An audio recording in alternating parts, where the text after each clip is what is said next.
Welcome to the Cryptotwits podcast. I have, if you look at my finger pointed, it's how Weathermen do it. Like two bowler hats in one. There you go. Yeah. Trademark. Mr. Lightspeed, who I saw you at the Blockchain Futures Conference, and dapperest dressed dude at the place, no doubt. It worked. I forgot who gave me the idea, but I decided, you know what, this time I'm going to actually cosplay myself. And it worked. Just the hat alone allowed people to identify me from a distance and come up and talk. They knew the brand. And since it's the brand, right, what a great way to market and do it. And it didn't cost a penny. Right, except for buying the hat and the suit. Where do you get a hat like? Because that looks like a really nice hat. It's actually not that bad, but it actually comes in a case, so you don't crush it when you're traveling. Comes with a brush and all this stuff. I can definitely drop down a link on where I get my hats after the show if you want. But it's actually not that bad. It's pretty reasonable. Awesome. I look forward to the day when it's Victorian age again and we all have to wear hats like that. Like that again. You know, if I was in London right now, I wouldn't even stand out probably. People still do, yeah. All right. So, well, before we get into the Mr. Lightspeed, can we know a little about Mr. Lightspeed? Like, not everybody. I'm always weirded out by how people, not weirded out. Well, sometimes I'm weirded out, but mostly I'm always interested in how people get into crypto and then into like whatever, category of crypto they're in, whether it's DeFi, right, meme coins, like the culture. Where did Mr. Lightspeed start? Mr. Lightspeed actually started during my time in the military. It was kind of like a second moniker of mine. It wasn't exactly my call sign, but people identified the fact that I don't like slow. It was one of my pet peeves. I like to move fast. I'm very pragmatic. Call sign. So you pilot? Used to be in the Air Force. Yeah. Oh. So I did 27 years in the Air Force, and from 88 to 2015 is when I retired and went into government contracting. And that's actually how I found out about crypto. I ended up having to do some work to help the banking industry with the hardware end of things, how to route and relay all these transactions. And it's kind of ironic, during the day when they were fighting against it, we were all at the same time supporting and building the infrastructure that they're now using today. So that's crazy. Yeah, isn't that? And that's what I noticed early on, is that there's a bit of a forked tongue going on in that industry and playing both sides of it. And it involved also some blockchain sleuthing and whatnot. And so eventually it got to the point that the work that I was doing, I was not allowed to, because I was a government employee at the time, actually hold or trade crypto. Was one of the things I had to adhere to for the ethics of what I was involved in. And it got to a point that I was learning enough skill that I decided, you know what, COVID has hit. Things are getting pretty hard here to try to work remotely, especially with the kind of work I was doing. So I stood up my own company called Lightspeed Crypto Services in the last bear market, whereupon the same industry that I was working to support debanked me. Oh, no shit. Yep. So I went through the whole debanking thing. My corporate account debanked, couldn't connect from my because I had corporate accounts on Binance US, corporate accounts on some of the other big exchanges, and I could, like Coinbase, crypto.com, and I could not move funds from one to my corporate banking. Oh my God. Like, did they ruined me? Oh, I don't know if you want to talk about it or not, but like, did they like send a warning or were they just like out of the blue? And you know why? And I'll call out the bank too. Truist was the first one that did that to me. I went in to talk about the business, to see what investment opportunities there could be to help, expand my business and whatnot. The very next day, I was debanked because my company had the word crypto in it. Oh my God. Lightspeed Crypto Services, that word crypto freaked them out. I think they were one of the banks was getting the memo from the previous administration. Yeah, the FDIC sent out that it wasn't a rule. It was just like a memo saying, we're not saying you have to do this, but we're just saying do it. Yeah, so imagine having a few days to figure out where to take all your money. But there's a silver lining to it. I eventually did find a very good bank that was friendly. And again, I don't mind dropping the name down. Wells Fargo took very good care of me.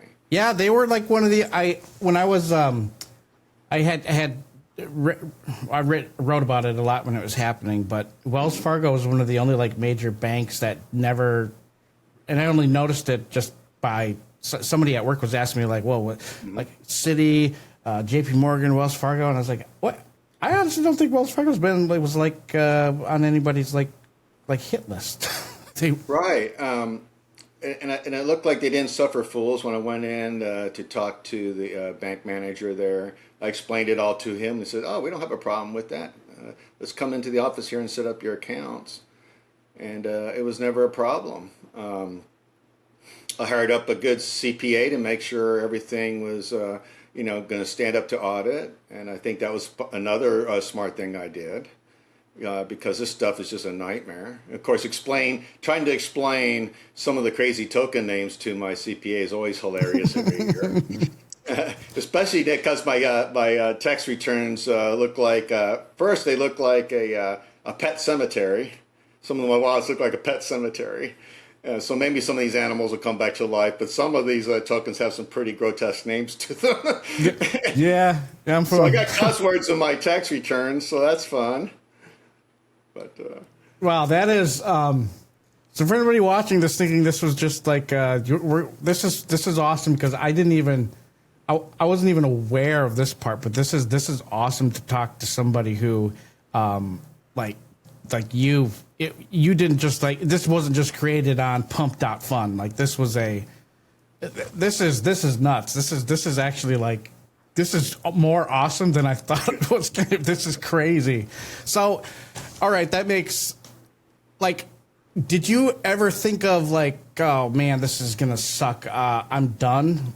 What was the motivation to keep going? Because for a lot of people, it was like the worst experience. I mean, Gensler just gets a lot of heat for being the guy who the dude ruined lives. He ruined people financially, ruined marriages.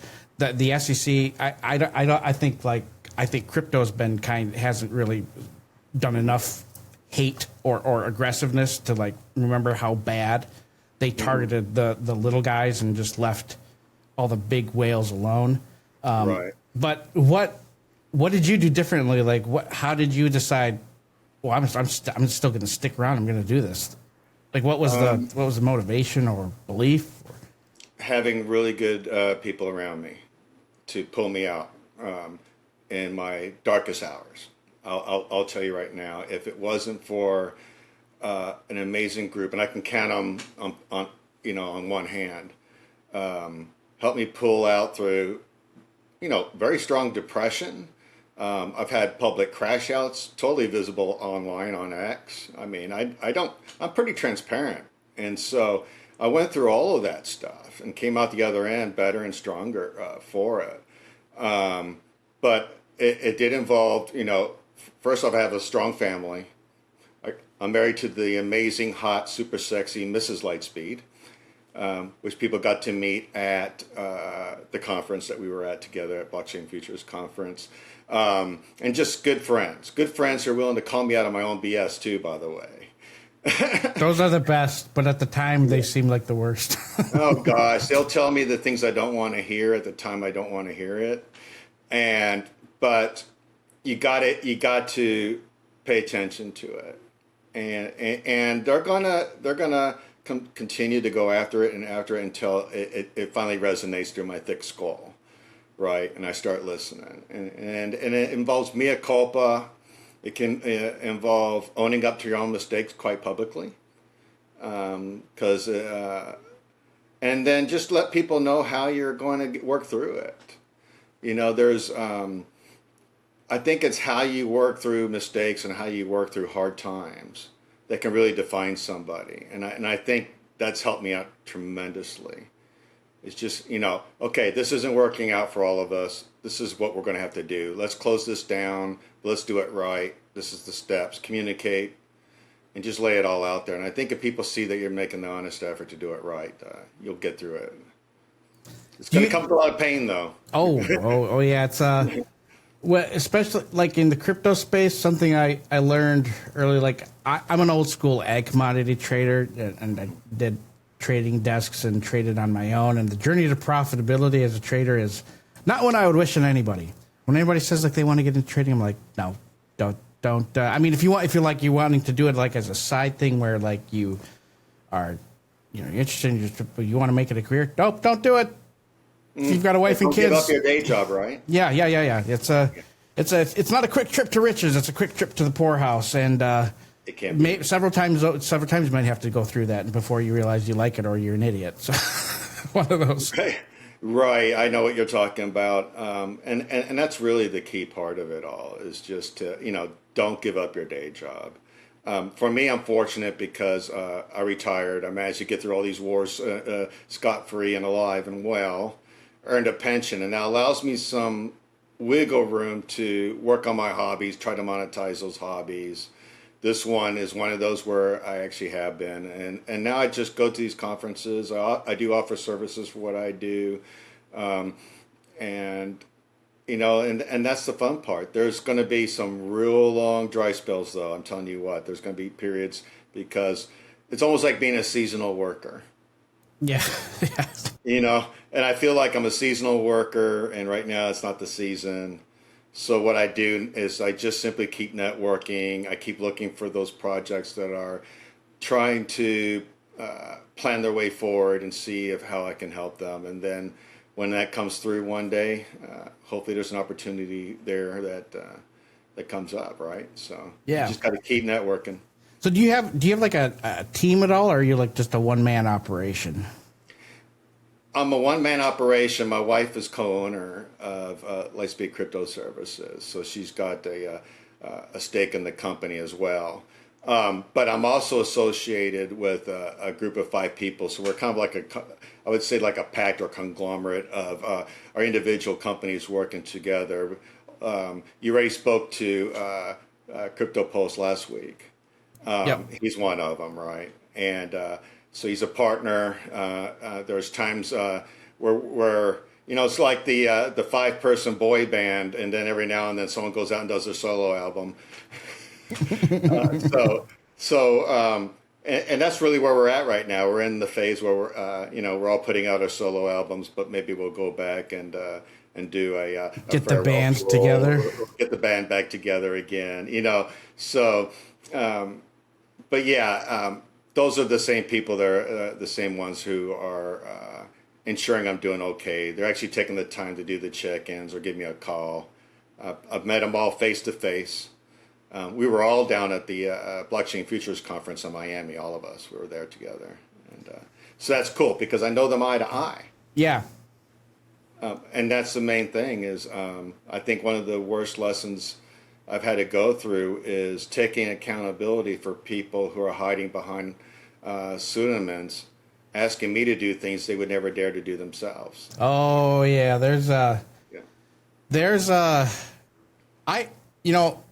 when I used to do like a lot of like teaching and coaching, or I hate the word coaching. It's like overused now, but when I used to do like a lot of like teaching like technical analysis. I was amazed at the amount of like scams out, and they still exist. People selling like, oh, the 80% win rate. We look at this. If there's like green arrows at the bottom, and that say buy, and red arrows, and then but people who don't know what they're getting into, they think, well, that looks easy, and there's just a lot of stuff that is just a scam, and it's as I thought it was bad in trading, and then it's like any industry though, like crypto. There's a lot of it too. I mean, it's everywhere, but like it's not as bad as it used to be. But still, there's some bad actors in the space where, like, I don't know. My mom and dad, they raised all of us to be very much like assume the best in people. Mm-hmm. That's still there, but man, has that gotten me burned in this space before though. Well, we're in a trustless environment now. That's the problem with decentralization is what do you get with trustlessness? There's a lot of toxicity with that. If you can't even trust a thing, that in itself can breed some pretty bad behaviors. Because it's like, again, if it's trustless and I can't trust anything or I can't trust you, that's just for me in my heart, that's just a really ugly place to be in. Oh yeah. And so that's the pros and cons, because that can actually eat into your soul. Heck, it's made some people outright paranoid. They won't even get on a voice call to talk because they're afraid their voice print will identify who they are. Well, and I think like all of us in some capacity who have gone to conferences or we've done these things, we've all been targeted like before for things. Yeah. Like, when I reached out to Shane, who we had on here last week, when I messaged him on Telegram, even though we're in the same Telegram group, and I messaged him and I said, we're using Riverside as our stream. I could tell right away, his red flag went up right away, because I know for me, like if I've been like targeted, if somebody's reached out to like have me go on or do an interview like on LinkedIn, it's from a legitimate source, a person whose account says they work there, but it was a very elaborate group of people trying to get me to download. Like at the very end, it was like, we're not using Google, we're not using Zoom, we're using this new service. And then that was the fucking red flag. I was like, pardon my French, but I was like, I felt duped. I felt drug along. I felt like an idiot the first time that happened. But after, then you're like guarded against everybody and anybody. I went through that too. I went through the Zoom scam routine, but I caught on. But I was very close to clicking a button. I tell you that. Yes. And from my military experiences, I'm actually trained in counterintelligence. It got me that close. Even after all that, it's still, social engineering is so powerful. And holy cow. And these are individuals that were actually on screen, right? That's crazy. So they're actually doxing themselves and going through and doing the scam. That is just crazy. I don't know what the word is. I think ballsy makes it sound like I'm giving them too much credit, but that's just crazy what people are willing to do to scam something. Yeah, it's a sophisticated form of evil. I mean, it's not. I don't know if it's as bad as like pickpocketing somebody or as taking their personal identity, but the process to get somebody, you or me or somebody, to get them to goad it in, build up this fake rapport over a period of days or weeks. Where you'll have like, they'll say, hey, can we reschedule? Make it seem very normal. I mean, looking back, I'm like almost impressed, if that's the right word for it, with how sophisticated it was. Some of them have gone on for like 6 to 8 months of social engineering before they finally did their break. And now you're looking at all these supply chain attacks that are happening right now. We are in a crazy era. But back to blockchain, though, did you see the news with the FBI stings? Oh, I didn't get a chance. It popped up on my phone. I didn't get a chance to read it. Yeah, I would check into that. Over the last, I would say, 3 to 4 years, the FBI's been making tokens, full up websites. Yep. launching a token and then getting these market makers to do the things they're not supposed to do, right? Go arrest them, get them extradited, right? But the part that is unfortunate, and I'm wondering how they're going to work through it, is at the end of the sting, they got to get their money back. So they rug pull the token, right? And there's a lot of innocent people who are also swept up on the market manipulation that these market makers did, the bad ones. And so how do those people get the innocent people who got were part of that, don't know better, and now the FBI is probably going to have to put up a claim portal. Hey, we did this sting, we arrested everybody, but you're owed restitution, right? And so I'm wondering how that's going to be worked out. That's a weird way to do a sting, because most stings, right, they go right for the specific individual, they do the setup, get them to do the thing, and then they arrest it, right, once the money trades hands or whatever. But doing a sting on a blockchain, on a crypto project like that brings in a lot of innocent bystanders. It does. Yeah. Yeah, that's... Yeah, and is that like considered entrapment? Yeah, I don't know what that is. Well, not for someone like you and me who sees a token and is doing very well, and I just want to buy it and take my chances on it. At the end of the day, we know from our vantage point the risks we're taking. But when we know there's a very orchestrated end to this, has the FBI become the same as all the other bad actors, even though they got the bad actor. So there's a conundrum there. At the end of the day, I'm glad they got the bad guys, but it's a little bit of a different thing there. Since we're on the topic of the good, the bad, and the ugly. So what is it Mr. Lightspeed or Lightspeed? What is the token? Oh yeah. Everything. Let's hear the whole kebab, if that's what it's fall of last year, the creator economy was a big craze, and we're seeing a bit of a small resurgence right now. So Mr. Lightspeed, I decided, you know what? I'll just coin myself. I'll just name it after the brand, because I was pretty big on that branding phase as well with the conference that we went to. So I wanted to stay on brand and allow myself to express myself. And so I went on Zora as the platform of choice. I'm doing very well, number 2 right now on that platform. Oh, badass. I'm very happy about it, but I think there's some luck to it. I think since it's a social kind of aspect to it, where people start to other creators get to know each other, support each other. There is some PvP involved in it as well.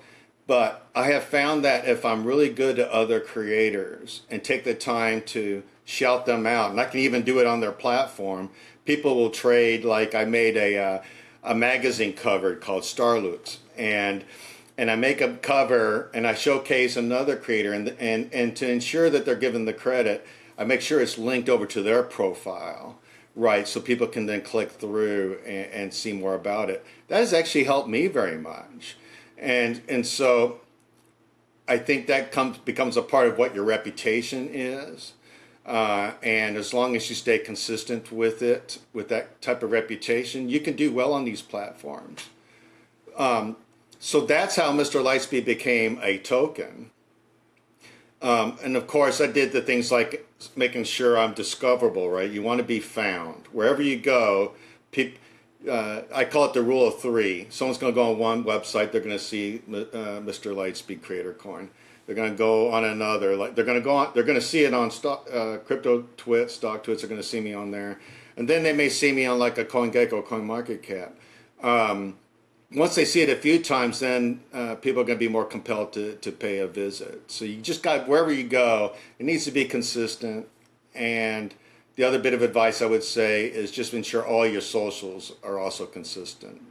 I think a big problem is someone who's willing to post happily about their creator coin or everything on one platform, but they're too scared to do it on another platform because of a wholly different audience and there's no overlap or connect. Oh right? yeah, I work for Stocktwits, which is technically a social media fintech company, but I will be the first to admit I do not understand.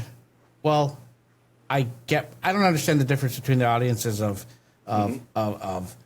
Instagram, TikTok, YouTube, Blue Sky, X, Reddit. I mean, I get there's differences, but at the same time, I don't know if I'm just like, I'm in my 40s, I'm a dad, got young kids, where I'm like, I don't want the headache of trying to understand it anymore. But how, I mean, so, I mean, you were in the Air Force, and I mean,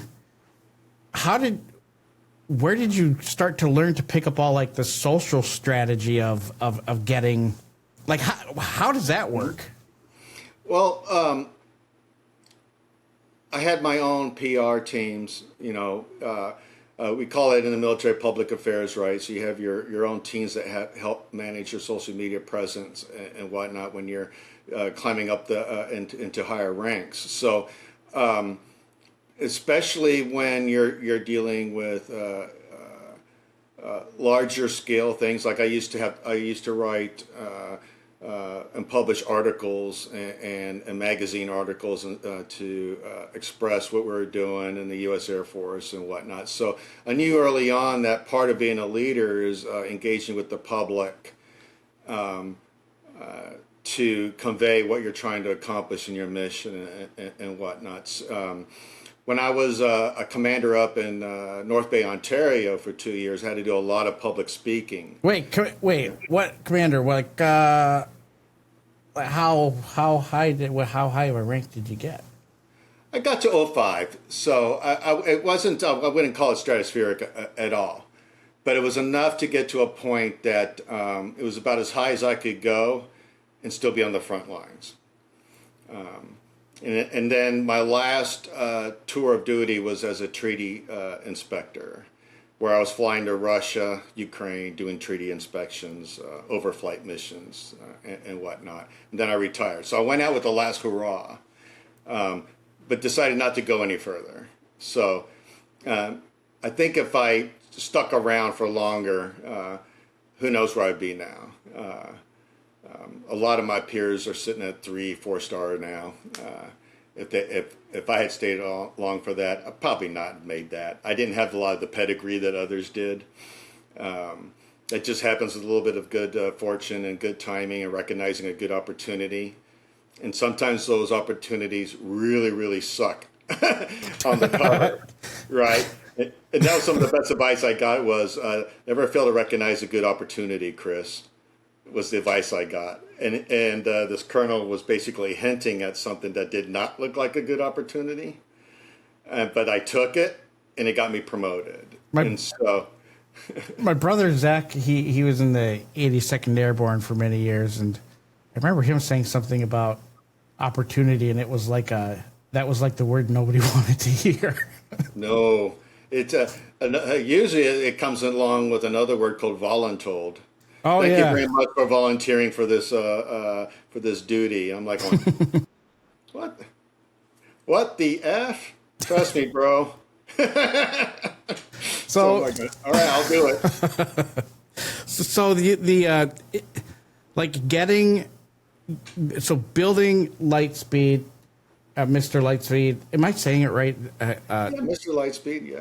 So building Around Mr. Lightspeed, and getting the, like, how do you decide on like the, I don't know if the right word for it is tokenomics, but how do you decide on the, I guess where did you build it off of? I built it on Zora, and the reason why... Oh, it was Zora, okay. Yeah, I built it on Zora because they built the infrastructure. So I was looking for something where I didn't have to worry about building out the infrastructure. They had their own development team. They're building very loudly right now, and I love that. I absolutely love a team that builds loudly. I think they learned some good lessons in the past, and so in the last few months they've been building very loudly. We're doing this. We're experimenting with this. We're going to preview this. Here's a code change. I love it when developers build loudly. if I know that there's a developer and they just got tons and tons of stuff to talk about every day, hey, I'm going to make this change on the platform, or we're doing this, we're coding this. That's exciting because that's just automatic news making. The last thing you want to be is silent on a project. If you go through long periods of time being silent and quiet, and you're using the soon trademark comment, but no one's talking, that's a death knell. You got to build loud. I mean, just scream from the rooftops what you're building. Because if you can't do that, then you're sitting idle and not moving, you're not innovating and whatnot. People are not going to get that vibe. They're not going to get excited. So when I pick teams these days, I like to pick teams that are building loud, and they're doing that. Plus, I'm not building it. That's true. That's true. Yeah. Right. well, kind of you are though. Yeah, but I'm building. It's another layer, right? But I'm building upon them. I'm responsible for my part. They're responsible for their part. In a way, everybody's building on their platform as some sort of a partner. We all rely on each other. Our liquidity's tied. So if my liquidity goes up on my side of the pair, I'm helping them. Obviously, I want their price mechanics to also grow because they'll grow me. So there's a lot of dependencies on one another for sure, but it becomes a bit more of a team effort. Zora's been one of the like crypto entities that I've been working like on an article and on like a way to like measure. I don't know what I'm going to call it either, but like it's basically like a bear market survival index for crypto, where it's basically, you know, people who are getting into the space or they're aware of crypto or they're new, but identifying the people, the crypto, the tokens, the businesses, the networks in the space that don't abandon people or development or engagement during downtimes, because there's a lot of fair weather projects. There's a lot of fair weather money. There's a lot of fair weather fans, and I personally don't really like the fair weather. And I'm a Minnesota Vikings fan, but like I'm a fair weather Minnesota Vikings fan. But if I'm a fair weather, well, I'm not. You know what? No, I'm a diehard Vikings fan. I'm a fair weather Minnesota Twins fan. So, you know, that like sports is different, but when you're talking about like crypto, where there's so much like principles and it's more than about money.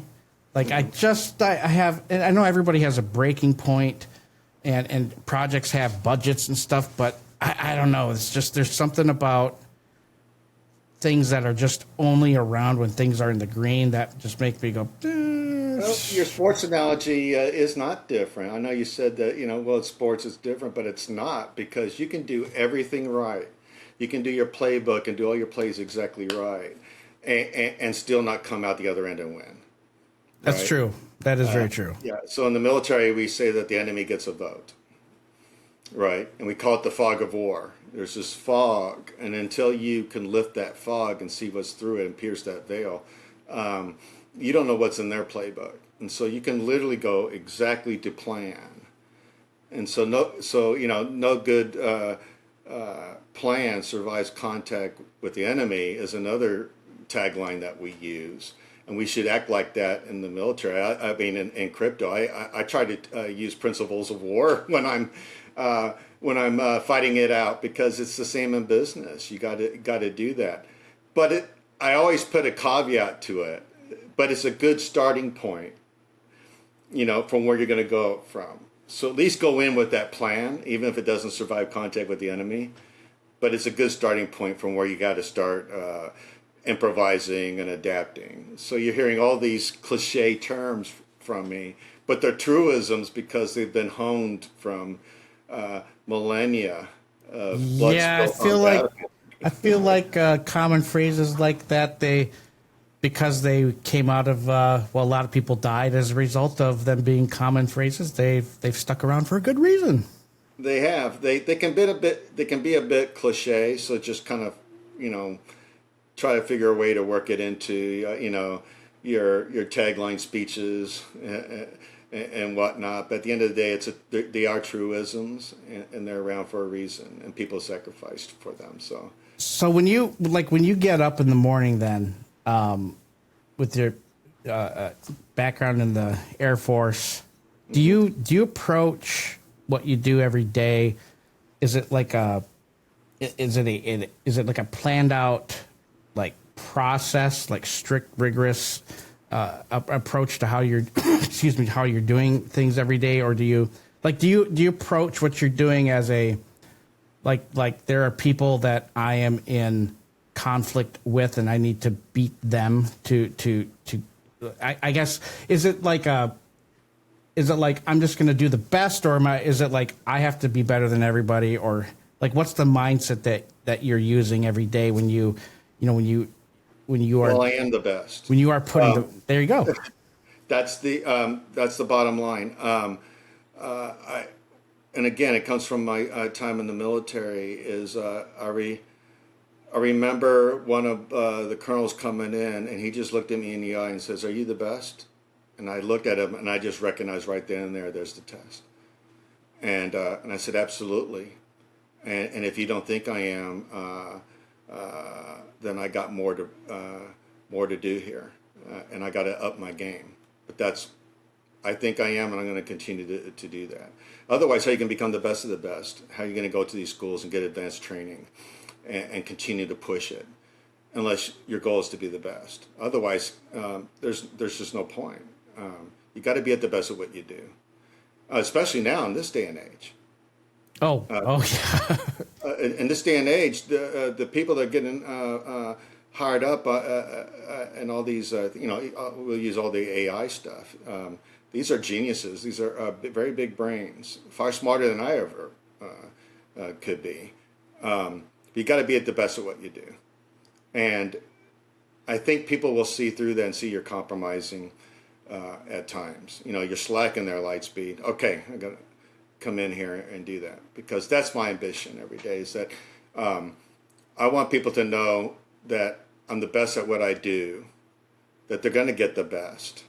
And if I don't know the answer, I'll tell them how I'm going to figure it out and when. And I think that last part, and when, is critical. So they'll come back at that appointed time and ask me, right? And so very critical to stick to that. That's also my rubric on how I convey bad news. And I always tell them what I know. Oh yeah, let's see. How do you do that? Yeah, and again, I was taught this by a general I used to work for. He said, "Look, if you call me and you got bad news, this is what I want you to do. And if you do these things, I will leave you alone, and I won't get into your work. I won't weed your garden." And it worked for me for 3 years straight. I just tell him what I know.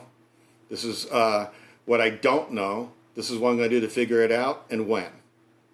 And he comes back at when and goes, "All that stuff you didn't know about, did you figure it out?" And I go, "Yes, boss, this is what we're going to do now because of the problem."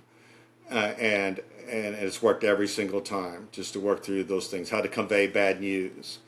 And that has been a rubric of mine, and I see it failed time and time and time again, especially the last part of it. But it's not acknowledging the unknowns and how you're going to work through that, and what your timeline is to get through it.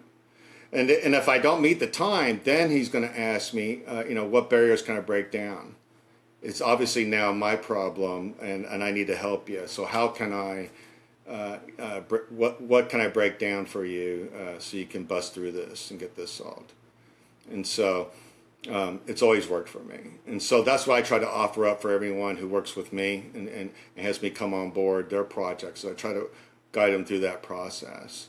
Yeah, then this kind of probably leads into one of the last questions about is we touched on a little bit already about people who are interested in the space, they want to get into it, or they've been in it and they've had a rough go of it.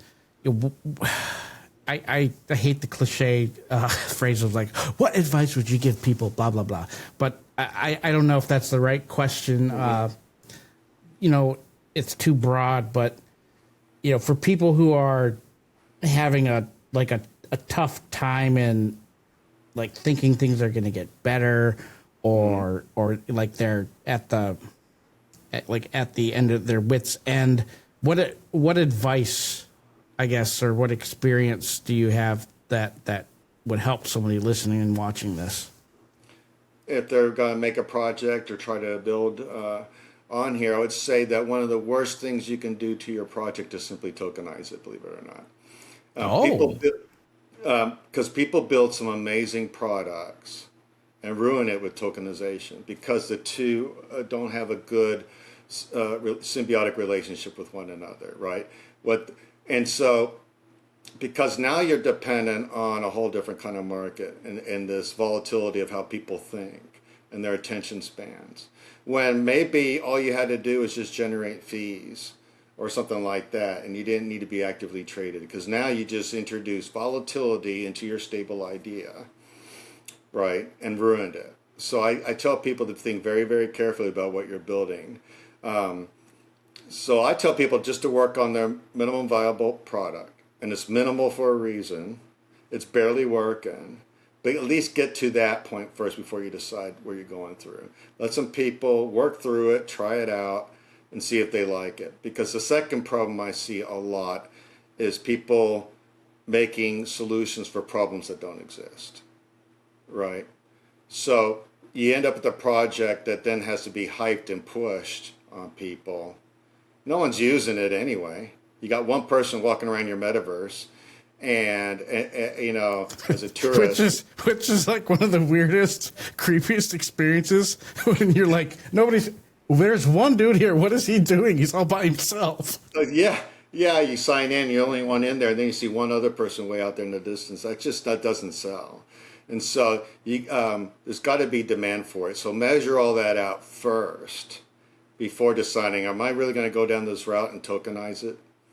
Or I think that, so Edgar, I don't know if you're listening or not, but that part earlier, that should be like the bit that is like that's the clip, because I loved what he just said, because everybody, because I write about tokenization all day, every day, and I don't think I've heard anybody mention maybe you don't need to do that, because that makes perfect fucking sense. Pardon my French, but holy cow, that makes a lot of sense, and nobody's really ever mentioned that before.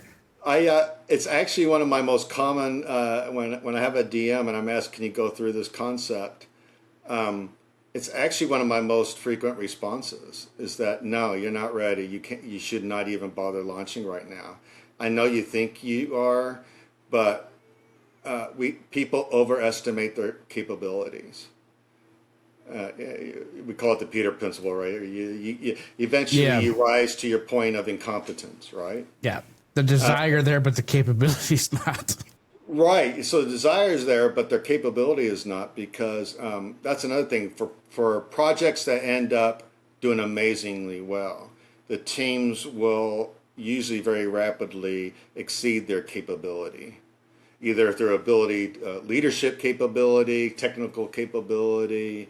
Whatever it is, there's going to be some Achilles heel that'll take down the whole project.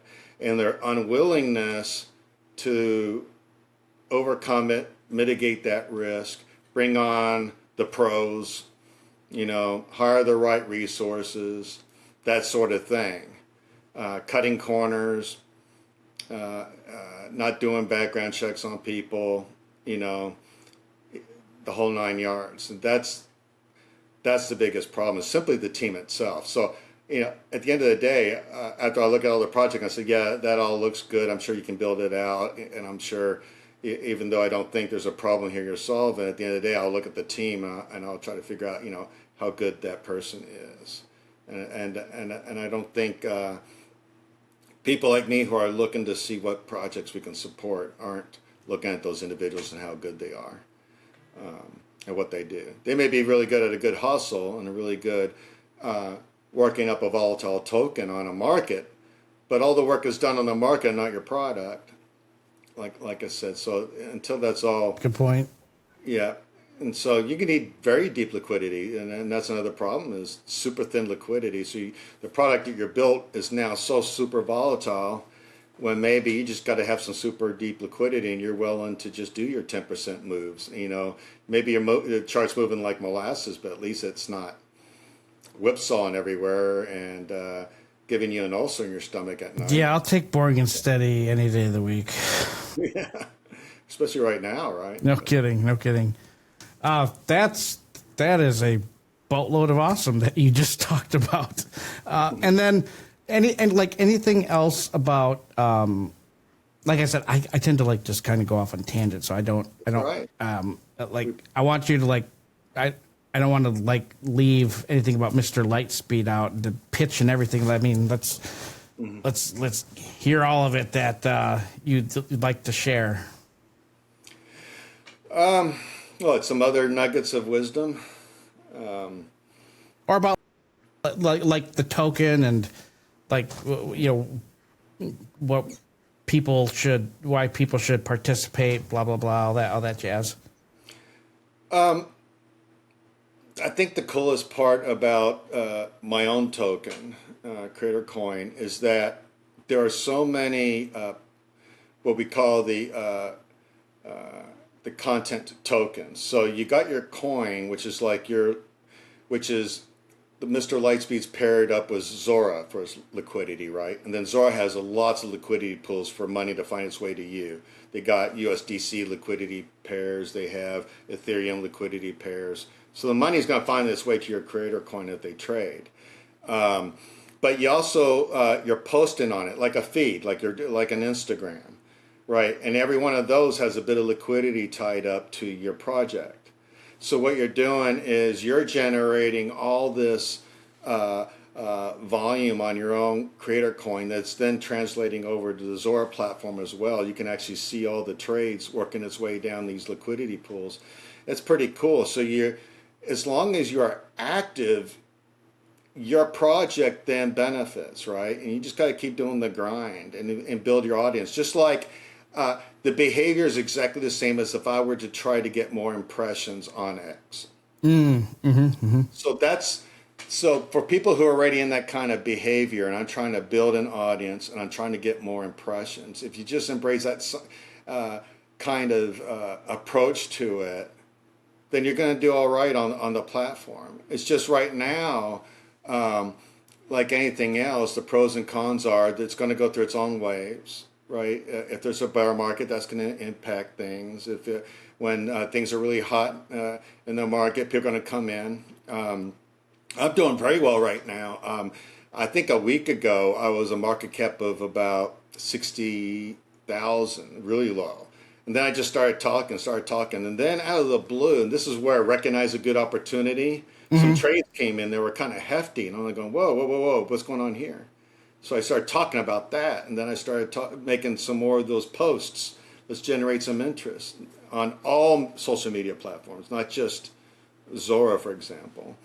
And pointing out and giving advice on here are where I think the hot tickets are. Let's get in on this. And I think that communicating and just treating it like any other social media platform was the key. And now I think we've 7x'd in the week's time frame. I'm about 2/3 of the way from my previous levels. And now it's a micro cap environment. It's a little bit different. So people are thinking, that's pretty impressive because that's like that's in a different class of performance compared to pretty much everybody else out there. That's freaking impressive.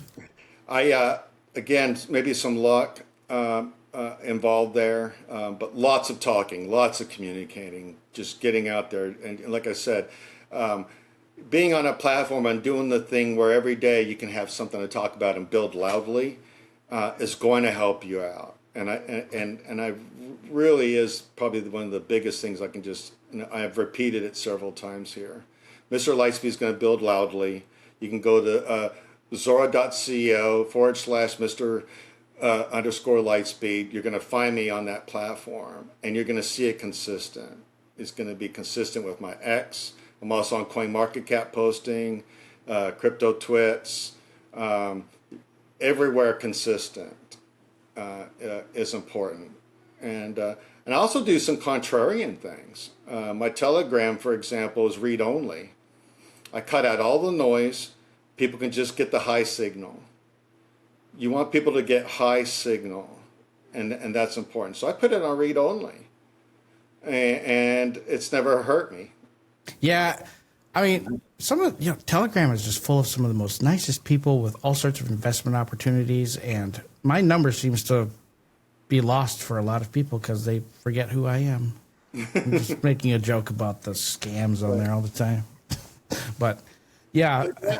But that's the thing is that's why I like doing this. I get to be a one-man show. I don't have a lot of dependencies except for between what they're building on their own platform. So it's just me, myself, and I, and calling in from friends from time to time to say, hey, can you guys really help me push out the word here? I'm trying to work on this, and this is what I'll do for you guys. So you get to be an independent actor. And I think that's really what we're missing in this space is people are cobbling teams. Some of them don't even know who they are amongst each other. They don't know each other face to face. It's kind of nice to just be an entrepreneur and just doing your own thing by yourself. Yeah. And so I've been enjoying the solitude a little bit and just working by myself. And that's one way to do it. And there's other platforms. There's Farcaster, for example. There's other ways people can trade and kind of showcase the moves that they're doing, and people follow them, shadow copy them, copy trade, you name it. There's ways for people to work as an individual. So I think that's been my focus lately, is how can we, express ourselves as individuals on chain. So that's awesome. This was awesome. I think there's some really awesome clips in here. This is great. I hope you can use maybe a second or two of it. Most definitely. Yeah, there's really good stuff in here. Thank you so much for coming. I really enjoyed this. This was awesome. There's some really good stuff in there that people need to hear, and be very encouraging, I think, for a lot of people who are kind of in the doldrums with these days. But yeah, thank you so much.